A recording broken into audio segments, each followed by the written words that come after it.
인생을 좀 살다 보면은 잘 나가는 때가 있습니다. 정말 좀 일이 잘 될 때가 있어요. 그럴 때는 일이 잘 되기 때문에 굉장히 우리 마음 가운데 어떤 일도 잘할 수 있을 것이라는 어떤 과신하는 그런 마음이 듭니다. 우리가 이것을 자기 신화 컴플렉스라고 말을 하기도 합니다. 자기 자신을 과대평가한다는 것입니다. 난 할 수 있어. 어떤 이 좋은 의미에서 난 할 수 있어가 아니라 난 무조건 할 수 있어. 나는 내가 하면 잘 될 수 있어 라는 어떤 참 좋은 의미에서 그런 것이 아니라 자기 과대신화, 자기를 신처럼 자기의 능력을 너무 과대평가해서 어떤 주의 도움을 받지 못하고 살아가는 사람들이 있습니다. 정신병원에 입원 중인 환자의 대화, 이런 대화가 있었습니다.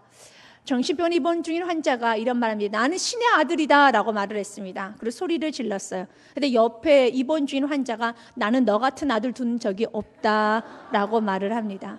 과대망상이죠. 그렇습니다. 서로 자기가 신의 아들이라 하며 난 너 같은 아들이 둔 적이 없다라고 말을 하는데 마치 우리들의 모습이 이런 정신병원에 갇혀있는 환자의 모습일 때가 많아요. 참 신이신 하나님 보시기에 우리가 얼마나 이상하게 보겠습니까? 하나님 없어 잘 산다. 나는 신이다. 나는 모든 걸 할 수 있다며 정말 신이신 하나님께서 보시면 참 가소로울 것입니다. 정말 신인 하나님께서 우리의 모습을 바라본다라며 정말 참으로 답답할 것입니다. 여러분이 잘 아는 고노스키 회장, 우리나라에서 파나소닉의 제조의 창시자로 잘 알려지는 고노스키 회장에 보면 경영학 분야에서는 많은 책을 남겼었습니다. 그의 경영 철학은 참 독특합니다. 그분은 마지막 면접은 자신이 본다라고 합니다. 그때 그 면접의 마지막 질문, 이런 질문을 한다고 합니다. 당신이 보니까 지금까지 이렇게 좋은 일과 많은 스펙을 쌓아왔습니다. 당신은 참 여기까지 입사 지원하기까지 당신은 화려한 스펙이 있습니다. 화려한 경력이 있습니다. 이 모든 것이 당신의 노력입니까? 아니면 운입니까? 라는 질문을 합니다. 상당히 대답하기 예매한 질문입니다. 상당히 대답하기가 좀 곤란합니다. 이것을 운이라고 하기에는 참 사람이 성실해 보이지 않고 또한 여러 가지 면에서 왠지 좀 마이너스가 될 것 같고, 그렇다 나의 노력, 그런데 나의 노력이라고 생각하고 싶은 마음이 더 많이 든다는 겁니다. 내가 여기까지 어떻게 왔는데, 내가 수많은 경력을 쌓기 위해서, 수많은 스펙을 내가 갖기 위해서 내가 어떻게 살아왔는데 라고 말을 하면서 만약 그가 나의 노력이었습니다 라고 말하면 고노스키 회장은 두 말도 하지 않고 그를 탈락시킨다고 합니다. 너무나도 많은 스펙과 경력을 쌓고 있다 할지라도 그는 자신의 회사에 어떠한 책임자로 쓰지 않는다고 합니다. 그가 원하는 답은 운이라는 그 답을 갖고 있습니다. 참 독특합니다. 그래서 그 기자가 물었어요. 왜 당신은 운이란 답을 듣기를 원하십니까? 운이라는 답을 말하는 사람은 그가 저기까지 왔었을 때 누군가의 도움을 받고 살아왔다라는 그런 인정을 하는 겸손한 사람입니다. 인생을 살아보면 자신의 노력으로는 할 수 없다는 걸 깨닫는 것이 저희 회사에서 필요한 사람입니다. 운이 있어야 된다. 뭔가 내 주위에 동료가 있어야 되고 뭔가 나를 돕고자 나를 도왔던 조력자가 있었다는 것을 인정하며 살아가는 자. 내가 지금까지 온 것이 운이었구나. 내가 지금까지 온 것이 참 나는 좀 잘 풀린 것이 나를 도왔던 많은 사람들이 있었구나. 이 정도의 마인드를 갖고 있는 사람과 저는 일하고 싶습니다 라고 말합니다. 이런 사람들은 회사에서 위기가 왔을 때 쉽게 떠나지 않습니다. 이런 사람들은 자기가 일한 만큼 주어지지 아니했었을 때 쉽게 불평하지 않습니다. 그래서 그분의 경영 철학은 이웃에 대해서 생각을 하며 이웃의 도움을 받고 살 수 있다는 것을 인정하는 자를 자신은 자기의 어떤 회사원을 뽑는다라는 자신만의 경영 철학이 있습니다. 세상에서도 지혜자들은 이렇게 생각을 합니다. 맞습니다. 우리 그리스도인들은 지금까지 살아오는 것을 우리는 한마디 이렇게 표현합니다. 하나님의 은혜입니다. 여러분, 이 자리 예배 자리에 앉은 것도 하나님의 은혜입니다. 주님께서 부르지 아니하시면 하나님 앞에 나올 자가 아무도 없다라고 했습니다. 하나님, 내가 이 자리에 온 것도 주님의 은혜입니다.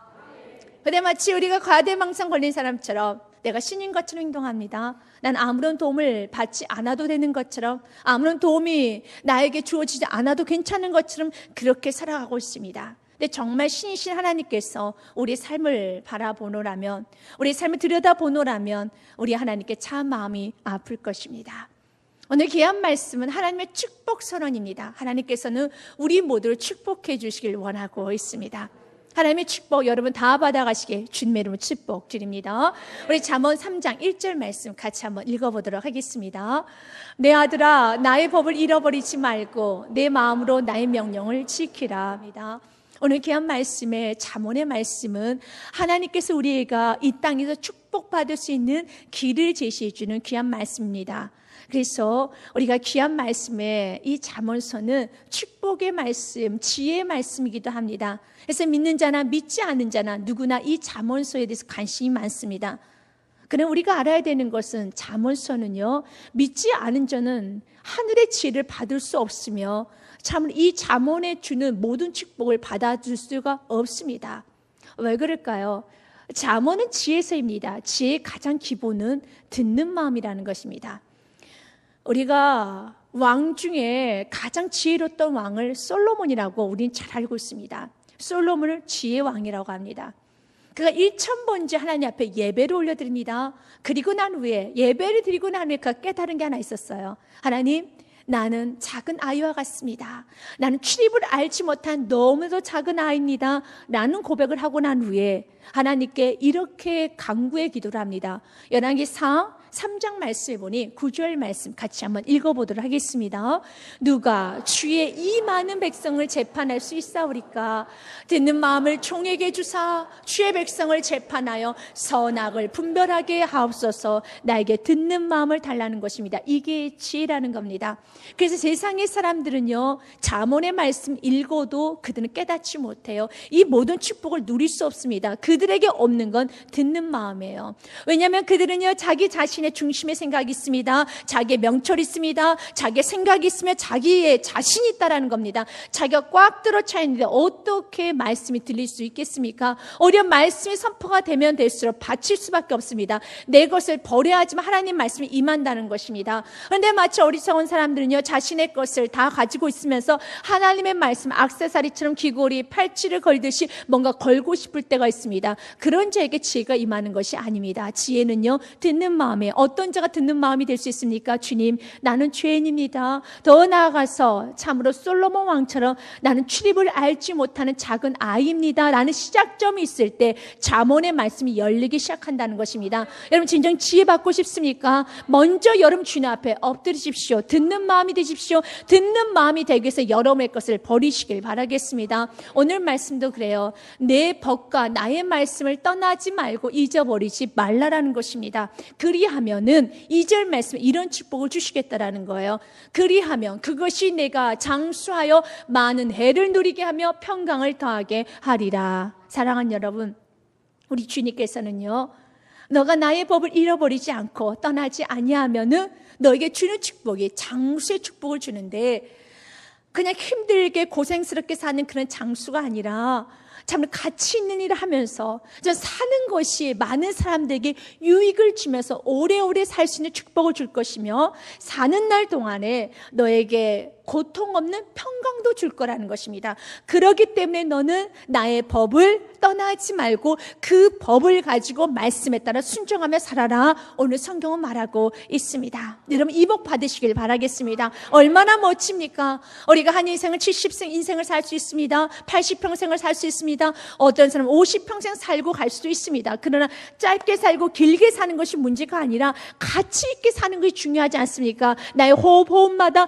믿음을 신고 살아갔을 때 그 삶이 참 가치가 있습니다. 하나님 보시기에는요, 우리가 믿음으로 살아갈 때 하나님의 살아계심을 드러내고 오직 믿음으로 나아가면서 믿음으로 나아갔을 때 이렇게 승리하는 것입니다. 끝까지 견디는 것이 하나님의 기쁨입니다. 이렇게 삶의 모든 모습을 통하여서 증거물로 보여주고 우리가 천국에 올라갈 때 다음 세대들이 믿음으로 승리한 우리의 모습을 보고 그들이 그 모습을 보고 힘을 갖고 나도 저 집사처럼 살아야지, 나도 저 권사처럼 살아야지, 나도 저 장로처럼 살아야지, 나도 저 목회자처럼 살아야지 라는 거룩한 죽고 나서도 선한 영향력을 끼친다라면 이것이 참 복된 일이지 아니하겠습니까?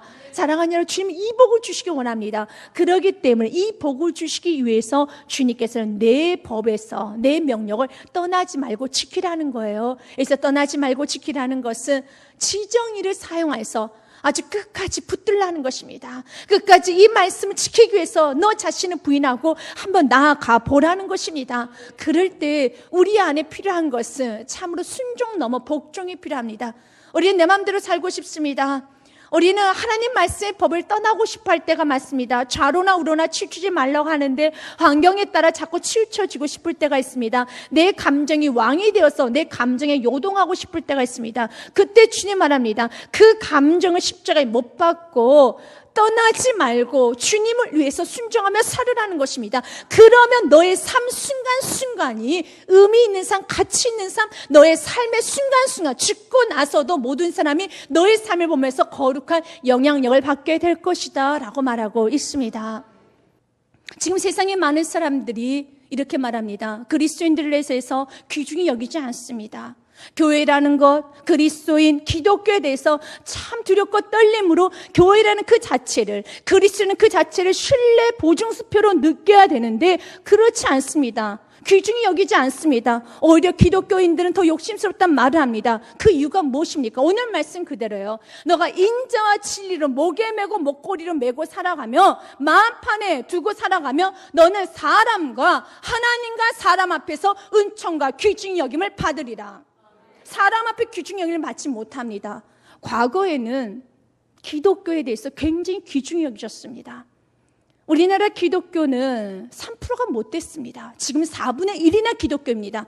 과거 3%가 못 됐었을 때, 우리가 참 해방운동을 일으켰었을 때도 85% 이상의 기독교인들이 그 모든 걸 끌어갔었습니다. 경제, 어떤 문화, 교육 모든 부분에서 탁월할 정도로 그리스도인들이 앞서서 나가서 참으로 그들의 거룩의 삶으로서 한국 전체를 끌어나갔다는 것입니다.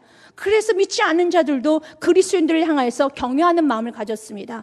어떤 기독교인들과 같이 동업하고 싶었습니다. 그리스도인들에 대해서 고개를 숙일 줄 알았습니다. 그러나 지금은 그런 모습이 보이지 않습니다. 그 원인은 무엇입니까? 인자와 진리의 목걸이를 벗어버렸기 때문에, 인자와 진리를 마음판에 새기지 아니하고 항상 자기 중심적으로, 자기 감정적으로 확실히 굳건히 서는 것이 아니라 환경에서 요동하는 신앙을 가지고 왔을 때 오늘 말씀 그대로입니다. 사람과 하나님과 사람 앞에 은총과 귀중히 여김을 받지 못한다, 그것입니다.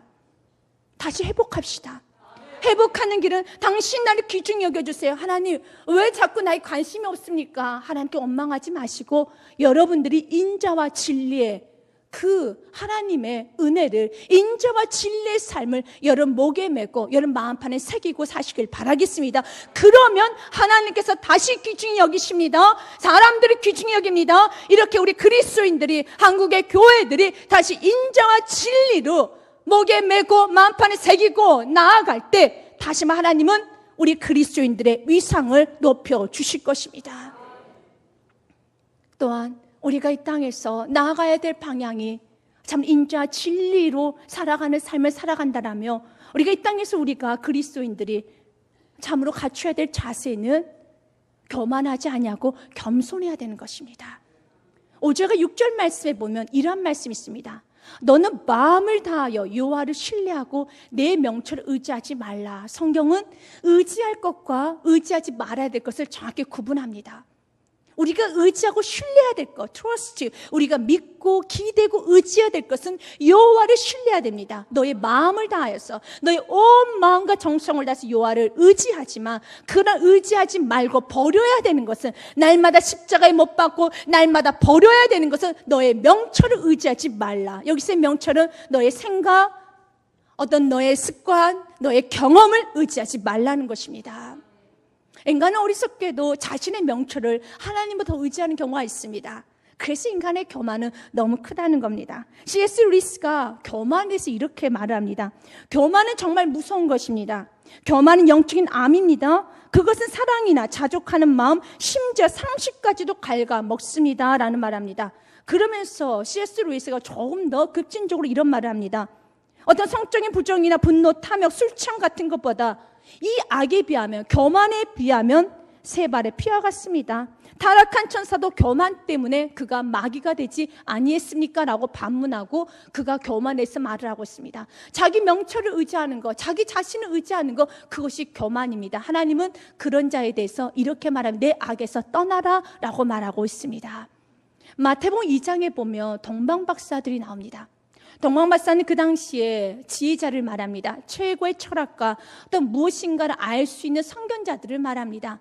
그들은 별을 연구하는 자들입니다. 그 별을 연구하다 보니 이제 모든 문헌과 비교 분석하여 보니 그 별이 메시아가 올 별인 걸 깨닫게 됩니다. 그래서 그들은요, 메시아가 온다, 왕이 온다는 생각에 그들은 어디로 가냐면 예루살렘 궁전으로 갑니다. 그것이 자기 명철을 의지해서 실수한 케이스입니다.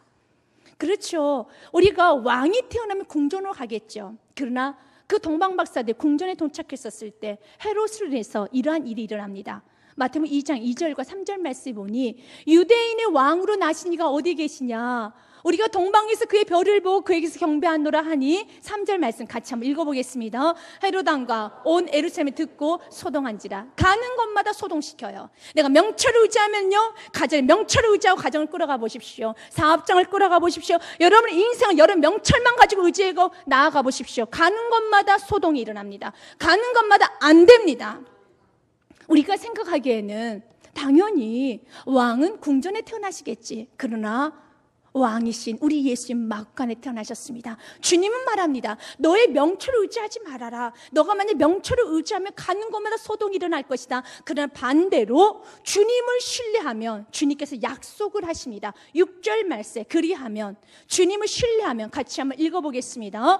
너는 범사에 그를 인정하라. 그리하면 내 길을 지도하시리라. 인스트럭터, 가르쳐 주겠다. 내 길을 지도하시리라. 여러분, 시간의 주관자이시고 인생의 알파 끝이 되어주신 오메가 되신 주님께서 내 길을 지도하여 주신다라면 이것이 얼마나 완전하고 안전한 인생이겠습니까? 지혜롭게 생각해 보십시오. 주님께서 말합니다. 범사에 순간순간 때마다 너가 특별할 때만 나를 인정하는 것이 아니라 매 순간순간마다 너의 경험, 너의 사고, 너의 생각, 너의 고집을 다 꺾어버리고 나를 인정하면 내가 내 길을 지도하시리라. 주님께 지도함을 받아야 되지 않겠습니까? 주님은 최고의 지도자이십니다. 주님의 인도함을 받았었을 때 가는 곳마다 평화가 일어납니다. 그 당시에는 뭐가 안 되는 것 같습니다. 그러나 주의 인도함을 받고 한 발 한 발 나아갈 때 요셉의 마지막 고백이죠. 뒤를 돌아보니 이 모든 땅이 다 점령이 된 것처럼 이런 아름다운 역사가 일어난다는 것입니다. 두 번째로 이 땅에서 살아가야 될 자세는 자기 스스로 지혜롭게 여기지 말라는 것입니다. 7절과 8절 말씀에 이렇게 되어 있습니다. 같이 한번 읽어보겠습니다. 스스로 지혜롭게 여기지 말지어다. 여호와를 경외하며 악을 떠날지어다. 스스로 지혜롭게. 그래서 우리 인간들은 이런 말을 합니다. 내 생각이 중요하다고, 내 판단이 중요해서 우리가 예수를 만나기 전에 우리가 쉽게 들을 수 있는 우리 어떤 언어의 패턴이 있죠. 내가 갈 때 되면 교회 가, 내가 알아서 신앙생활 할게, 내가 판단해서 갈게. 이것이 바로 예수를 믿지 않은 자의 특징입니다. 예수를 믿는 자는요, 내가 갈 때 되면 가는 것이 아니라 주님께서 오늘도 마침표를 찍으면 나는 아무것도 할 수 없다는 그 존재임을 알기 때문에 주님께서 기회 주시면 아멘, 주님께서 은혜 보시면 아멘. 주님의 은혜만을 기다리는 겁니다. 내가 결정해서, 내가 시간을 내서, 내가 갈 때 되면 가고, 내가 판단할 때 되면 판단하고, 내가 옳다 생각하면 하고, 그렇지 않습니다. 우리 안에 어떤 것이 옳은 게 있겠습니까? 우리 안에 무엇이 옳음의 기준이 있겠습니까? 우리는 기준이 없습니다. 그래서 어린아이처럼요, 아주 겸손하게 주님께서 은혜를 부어 주십시오. 주님께서 가르쳐 주십시오. 저는 그냥 따르겠습니다. 갈 때 되면 가고, 내가 참으로 할 만하면 하고, 그것이 아니라 주님께서 하시라면 나는 가겠습니다. 주님께서 하라면 하겠습니다. 멈추라면 멈추겠습니다. 이것이 우리의 신앙이 돼야 돼요. 그런데 오늘 성경은 스스로 지혜롭게 여기는 것에 대해서 악이란 표현을 쓰고 있습니다. 다른 게 악이 아니에요. 스스로 지혜롭게 여기는 것이 악입니다. 그 악에서 떠나라는 것입니다. 세상 악을 버리고 주의 길을 가십시오. 이게 악인 걸 모르기 때문에 스스로 지혜롭게 여기는 걸 자랑하고 다니는 거예요. 하나님께 인도함 받고 성령의 인도함 받으면서 참으로 이렇게 공동체 안에서 교회 룰을 따라가면서 이렇게 살아가는 것이 참으로 겸손한 걸 알지 못하기 때문에 스스로 지혜롭게 내가 생각해서 판단해서 가는 것을 악인지 모르기 때문에 그 악조차도 자랑하고 있는 거예요. 그래서 성경은 말합니다. 이것이 악이라고요. 여러분, 스스로 지혜롭게 여기는 거, 스스로 지혜롭게 여기는 거, 이것은 악입니다. 그 악에서 떠나는데 한번 이런 교만의 올무에 걸리게 되면 쉽게 그 악의 올무에서 나오지를 못해요. 그래서 성경은 우리에게 답도 가르쳐줍니다. 스스로 지혜롭게 여기지 말지어다. 악에서 떠날지어다. 그러나 그 앞에 너희 힘으로 할 수가 없단다. 여호와를 경외하면 악을 떠날지어다. 우리가 해야 되는 건 내가 아무리 이 악에서 떠나고 싶어도 떠나지던가요. 아무리 겸손하고 싶어도 나는 겸손해야 돼. 나는 환경을 봐도 내 인생을 봐도 난 겸손할 수밖에 없어 라고 생각을 해도 겸손이 안 되지 않습니까? 겸손은 우리가 만들어낼 수 있는 것이 아닙니다. 겸손해질 수 있는 방법은, 악에서 떠날 수 있는 방법은 여호와를 경외하는 삶입니다. 여호와를 경외하며 하나님을 높이며 하나님을 깊이 묵상하며 예배하며 하나님을 높이고 살아갈 때 순간 깨달아져요. 필연적으로 깨달아집니다. 하나님의 크심이 느껴질 때 자신의 초라함이 깨달아져요. 여러분, 하나님 못 만나기 때문에 지혜롭게 여기는 거예요. 하나님 못 만났기 때문에 여러분들이 여러분 주장을 하는 겁니다. 하나님의 크심을 깨닫기 시작하면요, 필연적으로 나타나는 게 있어요. 야, 창피하다.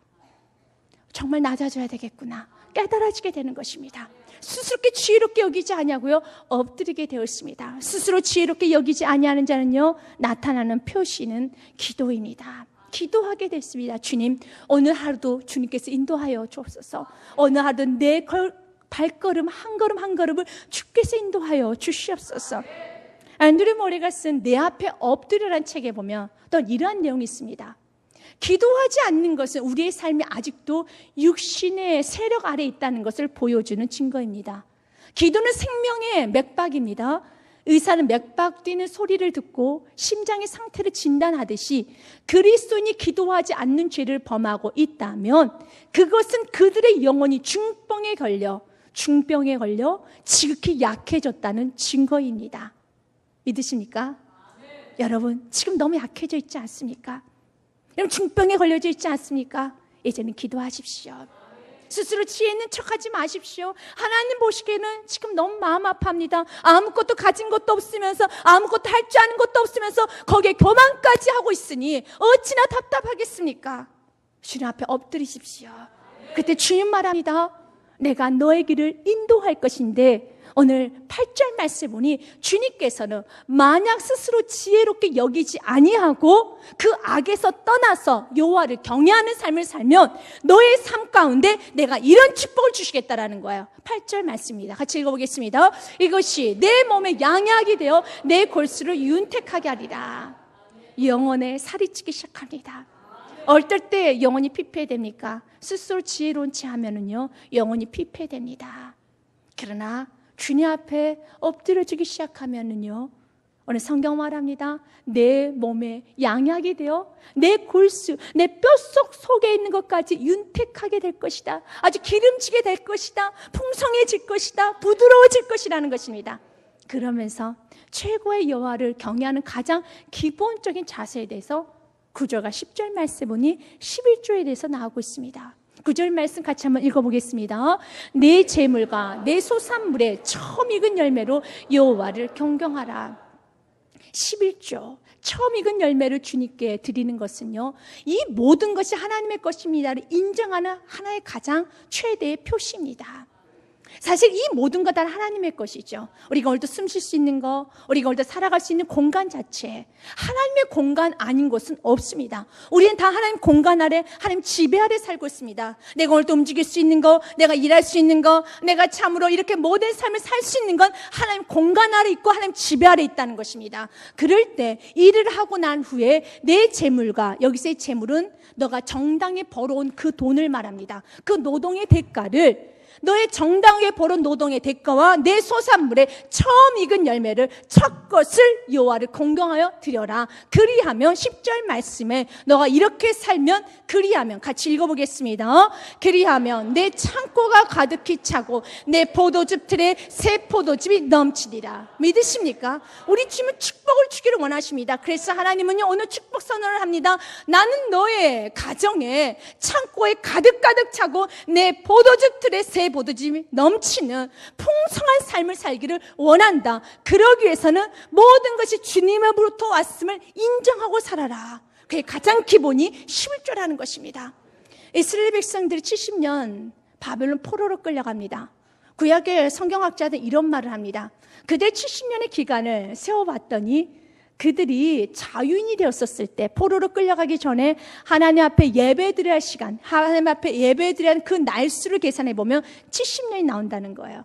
그래서 이런 말을 합니다. 하나님께서 받으신 영광 하나님 받으십니다. 그런데 어떤 사람은요, 정말 예배 시간을 예배로 드리는 사람이 있지만 마치 이스라엘 백성들처럼 바벨론 포로로 70년을 채우는 사람들이 있다라는 것입니다. 하나님 앞에 거룩한 쥐를 드려야 되는 그러한 사람들은 내가 하나님 앞에 그 거룩한 쥐를 드리지 못했었을 때, 때로는 병원에서, 때로는 감방에서, 때로는 저참한 환경에서 드리기도 하고요. 내가 주님 앞에 드려야 될 11조를 드리지 못했었을 때, 때로는 그 돈이, 때로는 병원 의사에게, 때로는 사기꾼에게, 또 때로는 여러 가지 방법을 다 흘려보내지는데 결국 하나님께서 받으실 분량, 그 분량만큼 꼭 비워진다는 그런 말을 하고 있습니다. 사랑하는 여러분, 우리 삶에 그렇습니다. 우리는 매 순간순간마다 여호와를 사랑한단 말합니다. 여호와를 공경한단 말합니다. 그러나 주님의 인도함을 받지 않습니다.